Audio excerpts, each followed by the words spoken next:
La parole du Seigneur dans Deutéronome chapitre 29, Deutéronome chapitre 29, et nous allons nous lever ensemble pour lire les Écritures devant le Seigneur.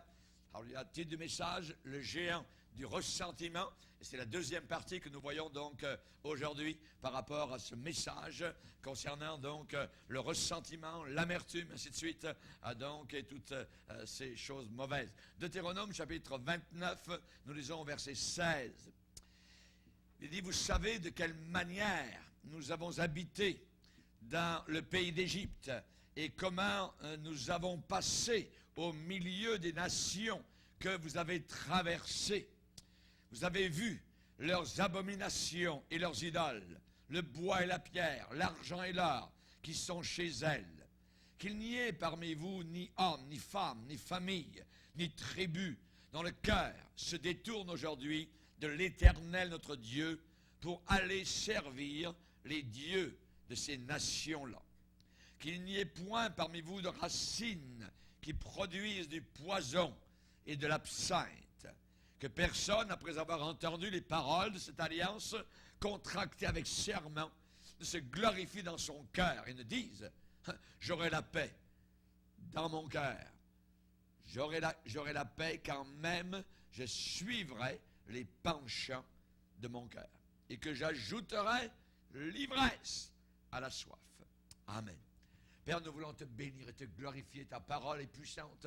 Nous te demandons que le glaive de l'Esprit, Seigneur, que l'épée du Saint-Esprit continue, Seigneur, à toucher nos cœurs. Nous savons que devant toi, tout est nu et découvert, Seigneur. Nous savons que ta parole est puissante, Seigneur. Elle est inspirée de la part du Saint-Esprit. Alléluia, ce n'est pas une parole humaine, Seigneur. Elle est vivante, elle est efficace, elle est plus tranchante qu'une épée quelconque, à deux tranchants, pénétrante, jusqu'à partager âme et esprit, jointure et moelle. La parole de Dieu juge les sentiments et les pensées du cœur. Nulle créature n'est cachée devant lui. Te demandons, Seigneur, qu'aujourd'hui encore, tu puisses dévoiler nos péchés, puisses nous aider à en sortir, Seigneur. Nous avons tant besoin de ton secours, et sans toi, nous ne pourrons rien faire. Veuille bénir ceux et celles qui entendent ta parole, Seigneur. Que le Saint-Esprit travaille leur cœur, les touche, les bénisse, Seigneur, et qu'ils soient complètement libérés de tout sentiment mauvais,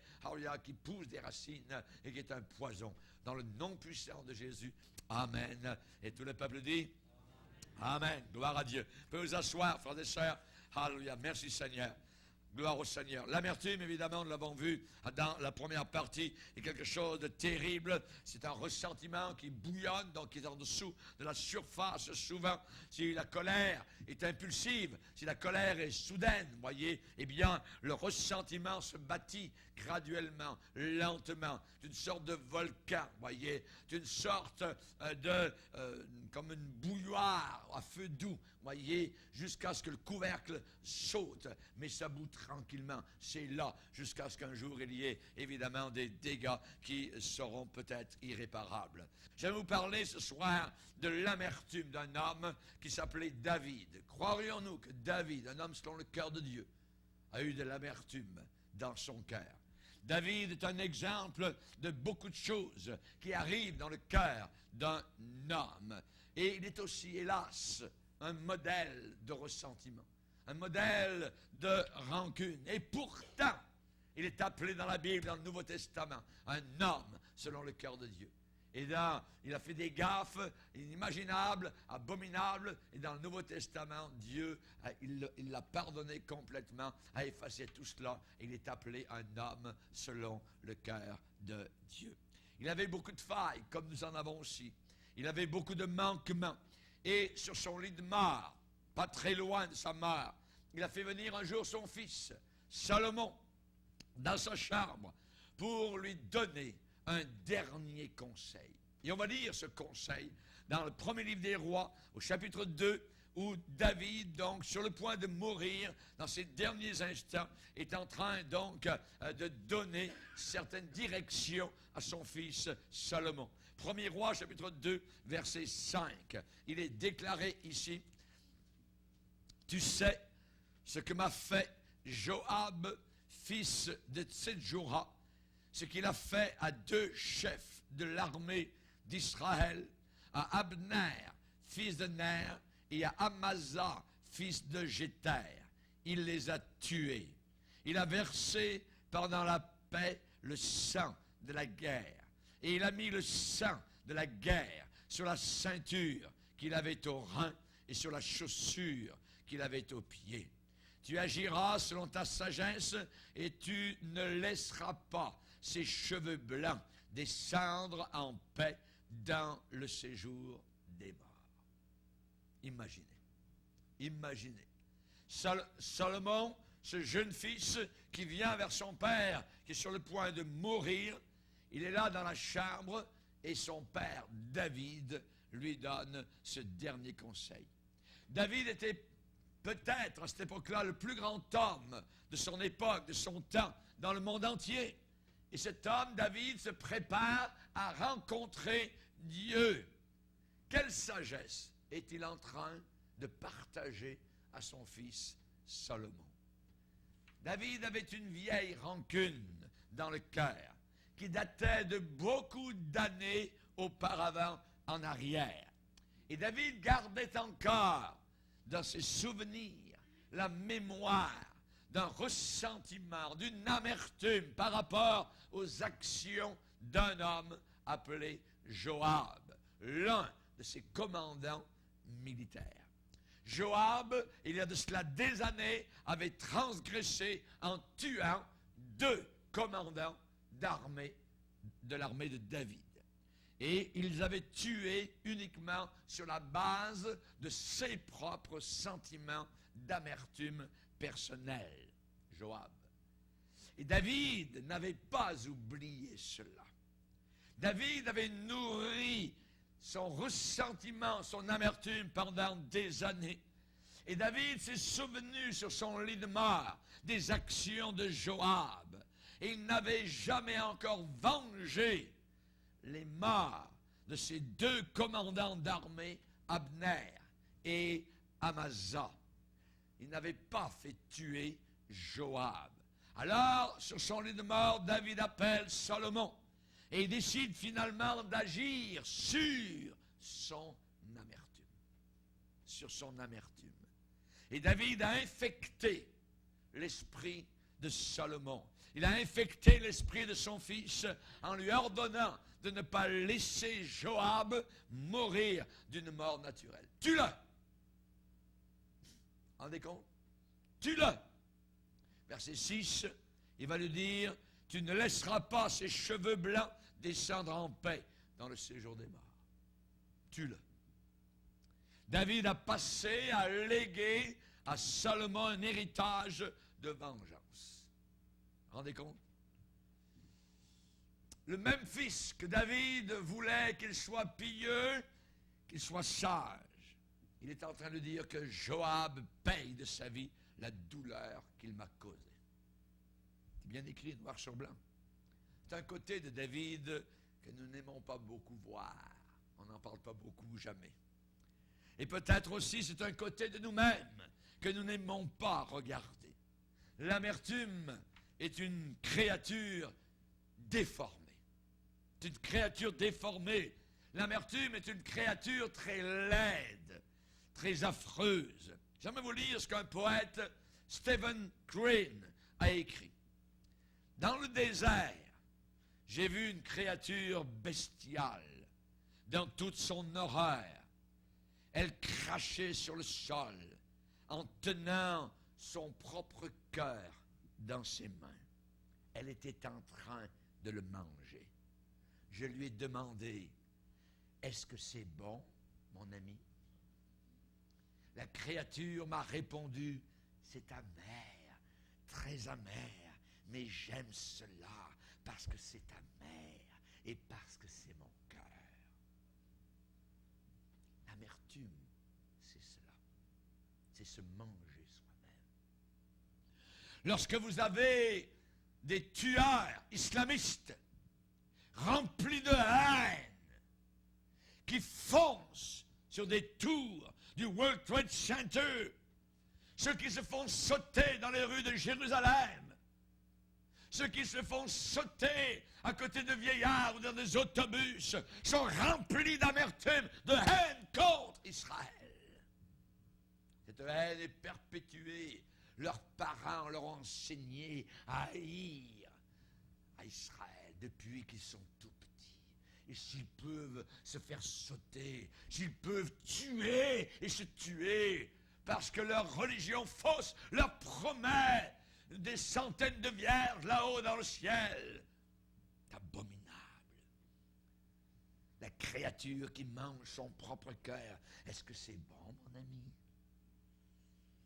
Elle me répondit, c'est amer, très amer, mais j'aime cela parce que c'est amer et parce que c'est mon cœur. Le trouble avec le ressentiment, avec l'amertume, c'est que ce n'est pas statique. Ça ne reste pas en place comme cela sans bouger. Le trouble avec le ressentiment, c'est que ça ne reste jamais au même point. C'est un cancer qui grossit lentement, qui mange, qui ronge l'intérieur d'une personne qui est en train de nourrir ce ressentiment. Et en plus, ça se répand sur les autres tout autour. Quelqu'un dira, si je veux être amer, c'est mon affaire. Oui, mais la Bible dit que ça va plus loin que vous. Ça pousse des rejetons. Ça pousse des rejetons. Et même si on pense que notre amertume n'est pas grand-chose ou que c'est quelque chose de bénin, non, ce n'est pas bénin. L'amertume est une racine du mal. Et ça grandit tous les jours, attendant uniquement, seulement, l'occasion de porter du fruit. Il y a trop de gens qui sont comme ce personnage dans le désert affreux, penché sur lui-même, en train de manger son propre cœur, en train de ronger leur cœur, croyant en aimer le goût. Croyant en aimer le goût. Ce qu'ils ne réalisent pas, hélas, c'est que l'amertume qui est à l'intérieur d'eux-mêmes ne reste pas au même point, ne reste pas la même. De plus en plus, c'est comme un cancer qui les dévore, qui les domine.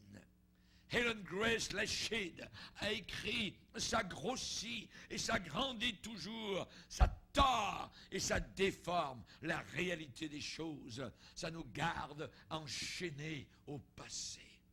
Ça pollue, dit-elle, comme de l'air vicié, pas uniquement la personne amère, mais ceux qui viennent en contact avec cette même personne. Et vous n'aimez pas vous trouver à côté de gens qui sont amers. La personne s'isole, la personne devient toute seule. Et elle s'entoure de cette barrière d'amertume. Il y a beaucoup de paroles, je dirais, imagées, des images qui peuvent nous aider pour décrire cette chose-là. Une chaîne. L'amertume est une chaîne. L'amertume est un cancer. L'amertume est une créature affreuse. C'est comme de l'air empoisonné, de l'air pollué. Vous étouffez à l'intérieur. Mais la meilleure image pour l'amertume, nous la trouvons encore dans le meilleur des livres, la parole de Dieu. Alléluia. Une herbe folle. Une herbe folle, sauvage. Une herbe mauvaise, de la mauvaise herbe, du chien dent. La Bible parle de racines d'amertume. Ça veut dire que c'est comme une plante qui a une racine en dessous du sol, invisible. Dans Deutéronome 29, nous avons lu au début qu'il n'y ait point parmi vous de racines qui produisent du poison et de l'absinthe. Du poison au travers de cette mauvaise herbe. Parlez-en au jardinier. Il vous dira qu'une fois qu'une mauvaise herbe a pris racine, c'est très difficile à l'enlever. Très difficile à ôter. Les mauvaises herbes vont pousser, vont étouffer le beau gazon, vont étouffer même les fleurs qui sont si belles qu'on avait l'intention de voir pousser à cet endroit-là. Et c'est exactement ce que fait l'amertume ou le ressentiment. Ça fait cela. Si on ne regarde pas attentivement, si on ne fait pas attention, la mauvaise herbe peut passer pour de la bonne herbe. Peut ressembler à de l'herbe. La mauvaise herbe est verte aussi, comme la bonne herbe. Et certains peuvent penser, c'est mon droit de vivre dans l'amertume, de vivre dans le ressentiment. Non, Non. Ça va empoisonner au contraire tout l'environnement. Le ressentiment, on peut en avoir contre un ex-mari. On peut en avoir contre des parents. On peut avoir du ressentiment contre une ex-épouse, contre un collègue de travail, contre un patron au travail. Ça se répand dans votre mariage, ça se répand dans vos amis, ça se répand dans votre relation même avec Dieu. Et ça peut arriver jusqu'à vous étouffer complètement quand tout ce que ça touche. Tout ce que ça touche. Alors ne restez jamais dans une pièce noire, avec les rideaux fermés, avec des blinders, littéralement, qui aveuglent, voyez. Ne restez pas assis dans une pièce sombre, abrogé du noir. Sortez dehors, faites de l'exercice, respirez. Ne restez pas dans cette situation où vous êtes envoûlé à la personne. Me fait ci, me fait ça, voyez. Non, non, ne remplissez pas votre sac de ressentiment. Le Seigneur Jésus-Christ est votre ami. Il est votre ami. Et lui, il a eu, alléluia, et il aurait pu avoir beaucoup de ressentiment et beaucoup d'amertume. Dites-lui votre amertume. Seigneur, j'ai de l'amertume. Dites-le-lui. Quand Agar a été chassée de la maison, quand Agar, avec son petit sac et son outre d'eau, a été chassée par Abraham, parce que maintenant Agar n'était plus la bienvenue sous le toit d'Abraham. Elle a dit, je vais aller au désert et je vais mourir. Et quand l'outre d'eau a été vidée, elle s'est assise là, quelque part dans le désert, elle s'est mise à pleurer.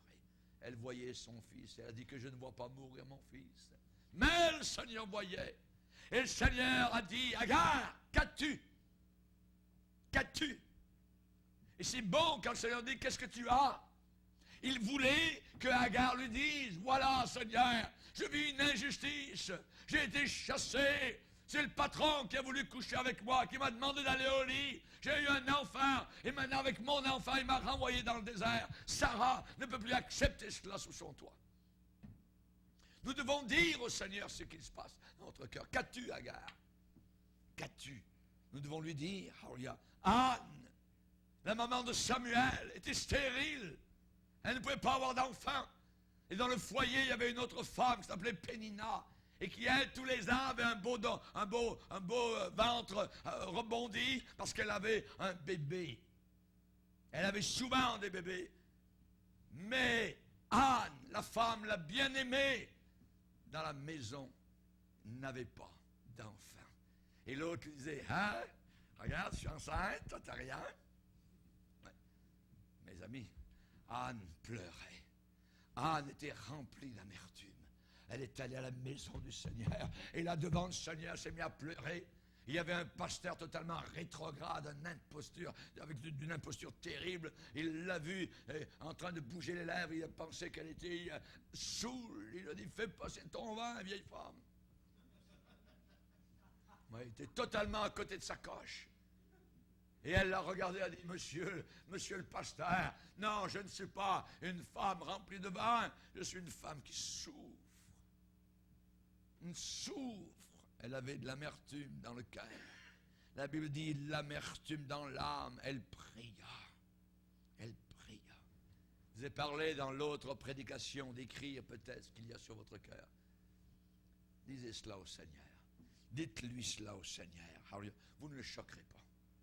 Vous ne choquerez pas le Seigneur. Il sait déjà comment, ce que vous ressentez, comment vous êtes à l'intérieur. Alors là, vous allez au contraire commencer une conversation qui va se diriger vers une solution. Parlez-en au Seigneur. Qu'as-tu, Agar? Qu'as-tu, Agar? Quand quelqu'un vit une injustice, parlez-en au Seigneur. Comment les missionnaires, à une certaine époque, en Birmanie, en Asie, pouvaient faire pour enlever les sangsues qui étaient sur leur peau. Parfois, ils devaient traverser pour aller prêcher l'évangile des rivières au travers de la jungle et ils devaient traverser des eaux où il y avait des sangsues et les sangsues venaient se coller littéralement sur leur peau. Et le meilleur moyen qu'ils trouvaient, c'était de se plonger dans un bain chaud de balsamine. Un bain chaud de balsamine, voyez.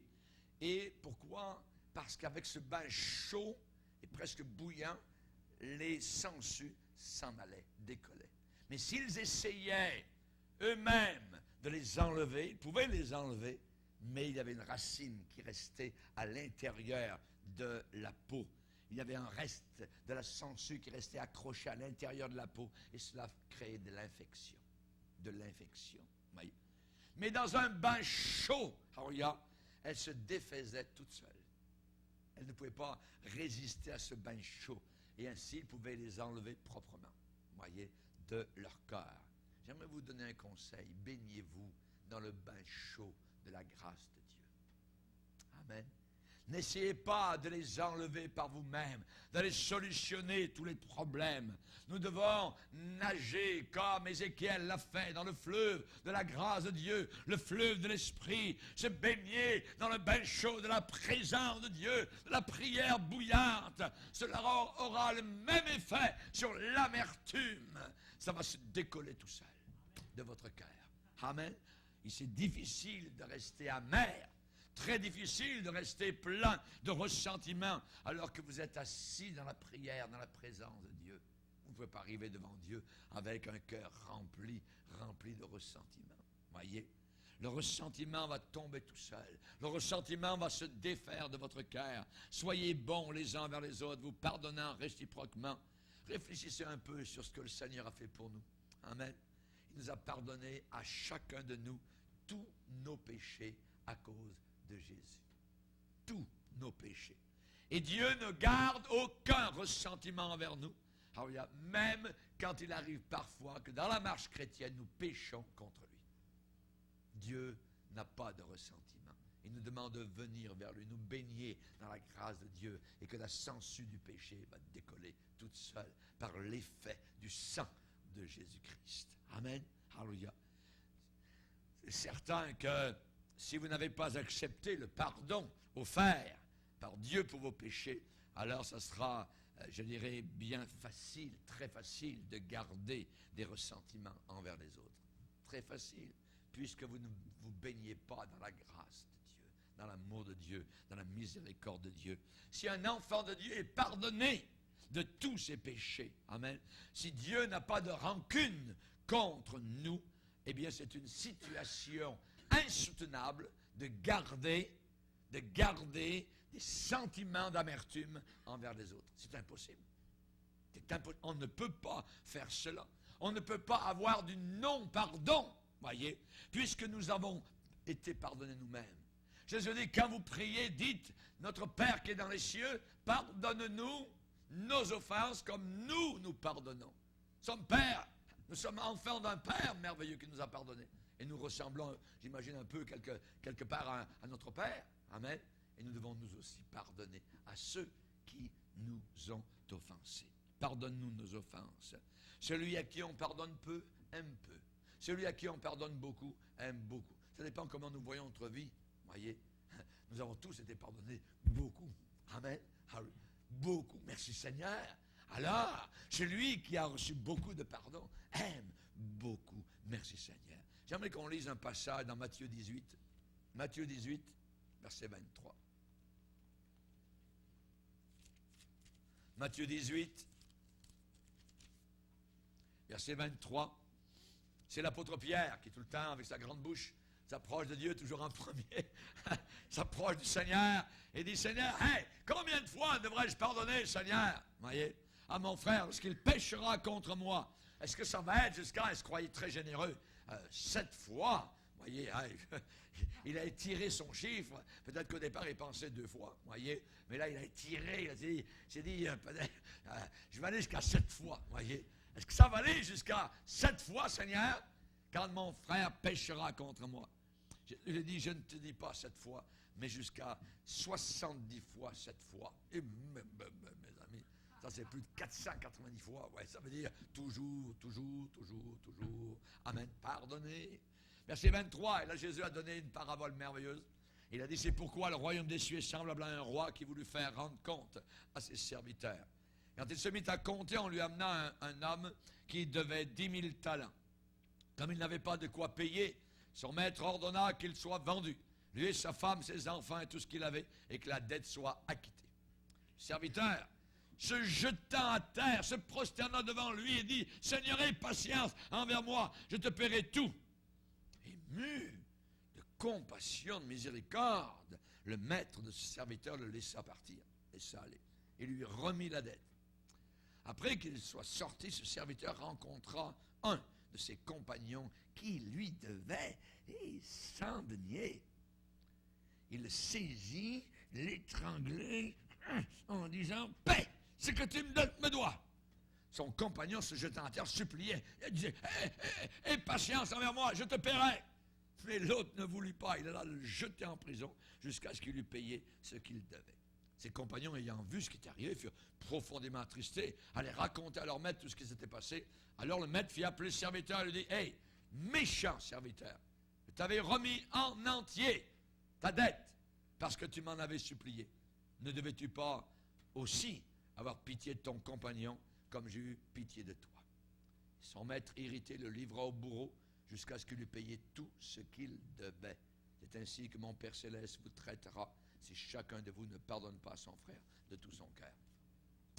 La doctrine du purgatoire n'est pas ici. Mais c'est simplement une image, amen, pour nous dire que nous devons, tout pardonner, puisque nous-mêmes, nous avons été pardonnés. Il ne faut pas que j'aille vers mon frère puis l'étrangler et dire « Hé, toi, tu me vois ceci, hein, c'est de l'injustice, hein? » Non, laisse faire. Non, c'est parce que le Seigneur désire, nous devons pardonner. Et je vous dirais que pour cela, il faut bien plus qu'une résolution dans son cœur. C'est bien plus que de lire des livres sur le pardon. Voyez, non. La profonde amertume est une sangsue qui fait son lit dans votre cœur. C'est une sangsue qui est là. Voyez, ces sentiments d'amertume, sentiments de rancune ont leur crochet littéralement enfoncé en vous comme les crocs d'une vipère.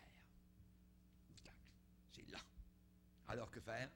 Comme les missionnaires au Myanmar, voyez, en Birmanie, hein, se plonger dans un bain, non pas de balsamine, mais spécialement plongez-vous dans la grâce luxuriante de Dieu. Alléluia. Vous êtes bénis. Alléluia. Que personne ne se prive de la grâce de Dieu. Qu'aucune racine d'amertume, qu'aucune sangsue, ne vienne planter ses crocs dans votre cœur. Amen. Sinon, dans Ézéchiel 47, il est dit, ces fosses et marais ne seront pas assainis, mais abandonnés au sel. Abandonnés au sel. Souvenez-vous de la femme de Lot. Voyez, le jugement de la femme de Lot, elle est morte, voyez, en statut de sel. Pourquoi? Ça se peut pas, mais Dieu est méchant. Mais là-bas, j'ai perdu tous mes biens, tout ça, et maintenant je m'en vais, j'ai plus rien, j'ai juste ma robe sur le dos, tout ça. Voyez, non, ne mettez jamais le blâme sur Dieu. Dieu sait ce qu'il fait. Amen. Et si on perd nos biens et quoi que ce soit, alors s'ils veulent notre héritage ou quoi que ce soit, qu'il l'ait, tout ça, nous avons des biens meilleurs dans le ciel et qui durent toujours. Amen. Et qui durent toujours. Souvenez-vous de la femme de Lot. Amen. Plongez-vous dans la grâce de Dieu. Et quand vous le ferez vraiment, les forteresses, les citadelles, les places fortes vont perdre leur prise dans votre esprit. Contemplez les merveilles de sa grâce. Contemplez Christ cloué à la croix du calvaire. Une seule pensée, alléluia. Endormez-vous le soir quand vous avez subi une injustice en pensant à la croix du calvaire. Lancez le bois de la croix dans votre eau qui est amère. Et elle deviendra douce. Amen. Confiez-vous, abandonnez-vous littéralement dans le Seigneur. Les sangsues de l'amertume vont s'en aller. Gloire au Seigneur. L'amertume va disparaître, va s'évanouir. Et vous ne la remarquerez même plus. Vous ne la remarquerez même plus. Pourquoi? Eh bien parce que nous pouvons pardonner. Parce que Dieu lui-même nous a pardonné. Pardonne-nous nos offenses comme nous. Comme nous, il a dit, si vous ne pardonnez pas de tout votre cœur vos offenses, votre Père, pareil, ne vous pardonnera pas. Donc, c'est un équilibre, voyez. Il faut que je pardonne, voyez. Il faut que j'abandonne cela. Il faut que la sangsue, s'en aille. Quel est le prix de l'amertume, le prix à payer pour, si je veux rester amer? Puis non, puis je sors, puis ainsi de suite, puis je suis dans mon droit, tout ça. C'est très, très cher. Le prix est très élevé. Celui qui veut nourrir l'amertume va payer un grand prix dans ses pensées et même, ça peut aller jusque dans son physique, dans son corps. Les médecins, eux-mêmes, dans le monde séculier, les médecins, dans les hôpitaux nous disent que la colère, l'amertume, le ressentiment, le manque de pardon peuvent créer des maladies physiques et physiologiques. Il y a des gens qui ne veulent pas pardonner. Il y a des gens qui sont retrouvés guéris le jour où ils ont totalement pardonné à tout le monde et d'une manière, je dirais, totale. Oui, certainement. L'hypertension, les maladies cardiaques peuvent être influencées par le stress qu'apporte le manque de pardon. Le cœur, votre cœur, la pompe, vous voyez, peut en être affecté. Certains pensent qu'ils ont placé l'autre sous leur contrôle en ne voulant pas pardonner, mais vraiment c'est nous-mêmes qui devenons esclaves de l'amertume. Oui. Notre vie va tourner autour de ce que nous refusons de laisser aller. Il doit y avoir un let go, un abandon de ces choses du passé. Pardonne et oublie. Pardonne et oublie. Ne jouez jamais selon les règles de ce monde, du monde païen. Eux, dans le monde, ils ne pardonnent jamais. Vous voyez, ils sont capables d'aller jusqu'à tuer. Ils sont capables d'aller jusqu'à vendre leur âme. Ils sont capables de faire des choses inimaginables. Des gens qui ont de l'amertume, vous voyez, sont capables d'obéir à Satan, un tueur et un voleur. Qu'il n'y ait parmi vous ni homme ni femme, alors il y a dont le cœur se détourne de la parole de Dieu, de la manière avec laquelle Dieu agit. Mais je suis dans mon droit. Non! Non. Nous devons nous regarder comme cloués avec Christ sur la croix du Calvaire. Et là, ça sera la paix, ça sera le bonheur, ça sera le miel, ça sera le lait du Canaan céleste qui coulera dans votre cœur. L'amertume, c'est comme avaler soi-même du poison. Tchouk, vous avalez du poison, et vous vous attendez à ce que l'autre meure. C'est vous qui allez mourir. Voyez? La personne avale du poison, le poison de l'amertume, et il pense que c'est l'autre qui va mourir du poison. Mais c'est vous qui allez mourir. Voyez? Il y a un docteur un jour qui a dit à son patient, qui était plein de stress, plein d'ulcères, le sang était en haute pression, tout ça. Monsieur, si vous ne coupez pas vos ressentiments d'amertume, c'est moi qui devrais couper une partie de vos intestins.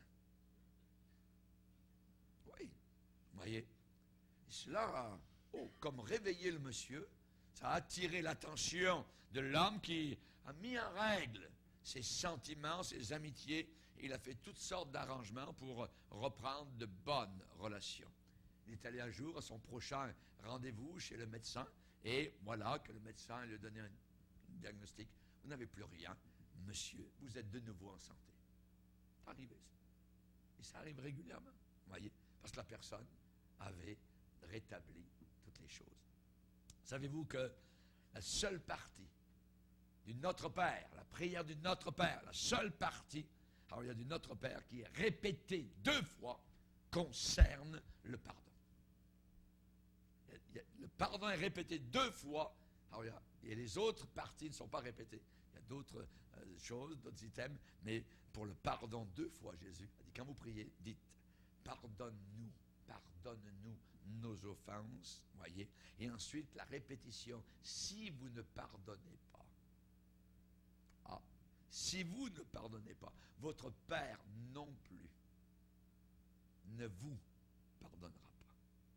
La méthode de Dieu pour se débarrasser de nos ressentiments, c'est uniquement par le pardon. Il n'y a que ça. Il n'y a que ça. On va lire dans Matthieu 5. Matthieu 5, c'est un passage, généralement, on n'y va jamais. On va y aller ce soir.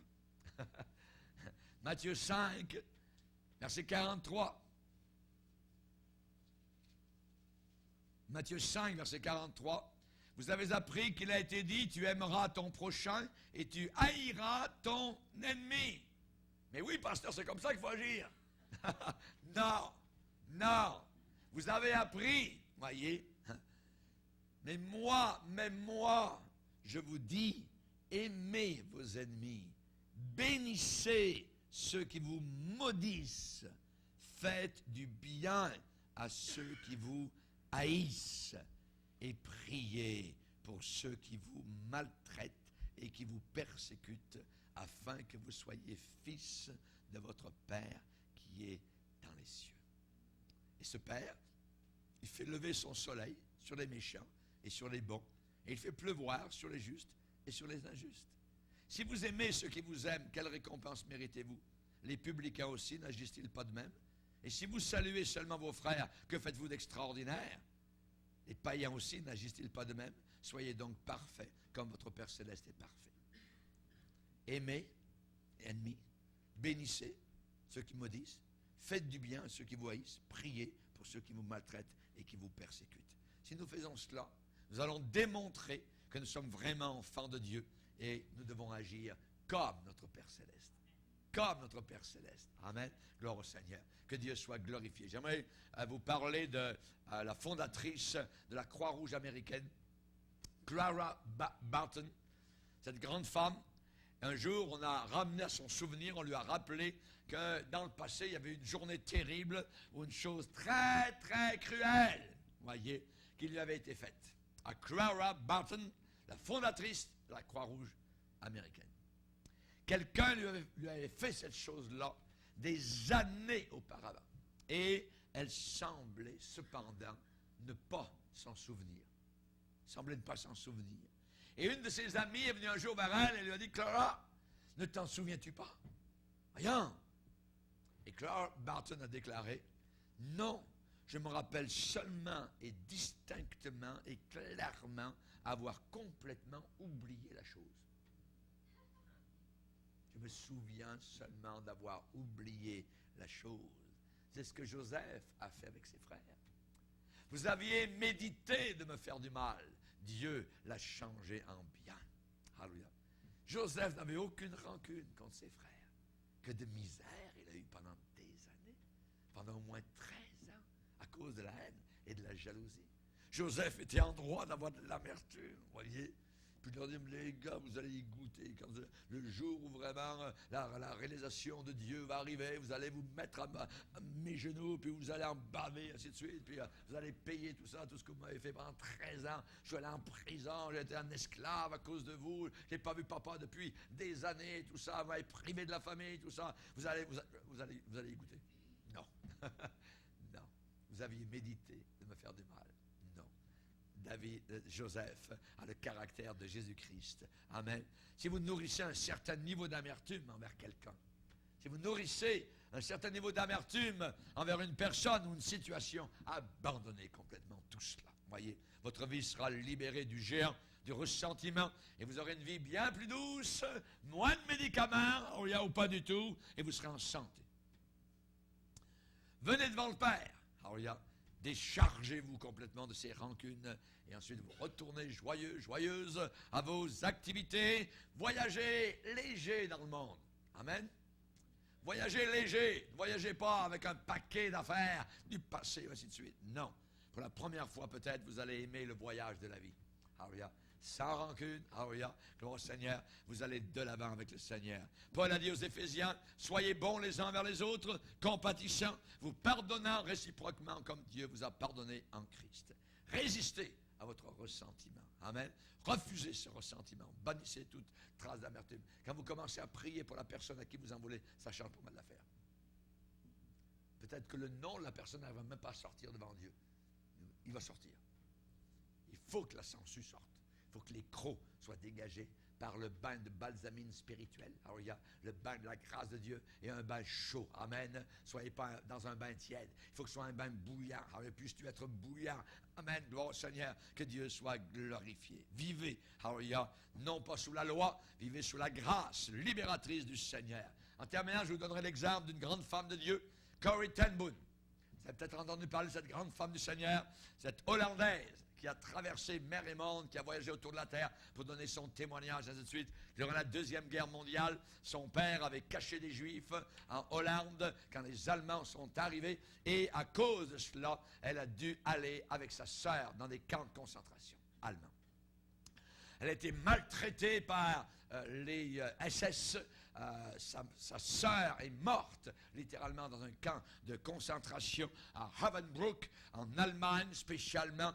Et cette femme-là aurait pu avoir une haine terrible donc face aux Allemands. Elle est devenue chrétienne, c'était une grande chrétienne, et elle a apporté la parole de Dieu dans différents coins de la terre, un témoignage merveilleux. Et un jour, qu'elle était en Allemagne, à Munich, dans une grande soirée, donc, où elle donnait son témoignage, à la fin de la réunion, elle a vu un homme s'avancer vers elle. Le visage de l'homme lui a dit quelque chose. Soudain, toc, c'était là. C'était un des gardes SS qui s'avançait vers elle. Et dans son cœur, il y a eu comme ce sentiment d'amertume qui est monté tout de suite. Il en avait fait tellement baver un homme qui avait du sang sur les mains. Un SS, elle l'a reconnu. SS de Ravensbrück. Mais voilà, c'est que le SS était devenu chrétien. Il avait donné son cœur au Seigneur depuis plusieurs années, à la fin de la Deuxième Guerre mondiale. Et cet homme maintenant s'avançait vers Corrie ten Boom. L'homme lui a dit, Madame, vous me reconnaissez? Oui, monsieur. Elle dit, pourriez-vous, s'il vous plaît, me pardonner? Et pendant un instant, Corrie ten Boom a réfléchi, elle pensait, elle savait tous les coups de matraque, elle dormait la nuit, même le sol, dans les baraques, durant l'hiver, quand elle se levait le matin, leurs cheveux étaient pris dans la glace. C'était terrible. Ces femmes-là ont vécu vraiment l'enfer dans le camp de concentration de Ravensbrück. Et l'homme qui était maintenant en face n'avait plus d'habit de SS, mais avait revêtu l'habit de Christ. Pourriez-vous me pardonner? J'ai besoin de votre pardon. Et Corrie ten Boom n'arrivait pas à dire, à parler. Elle était sidérée de voir cet homme. Mais cet homme était maintenant devenu son frère en Christ. Et finalement, elle lui a dit, oui, monsieur, je vous pardonne de tout mon cœur. Que Dieu nous aide à pardonner à ceux qui ont violé, à ceux qui ont tué, à ceux qui ont fait toutes sortes de mauvaises choses. C'est profond, c'est creux, c'est là. C'est le croc de la vipère qui est dans le cœur. Ne mangez plus votre cœur amer. Maintenant, il faut que ça change. Il faut que vous puissiez dire, oui, oui, je pardonne. Baissons nos têtes et prions le Seigneur.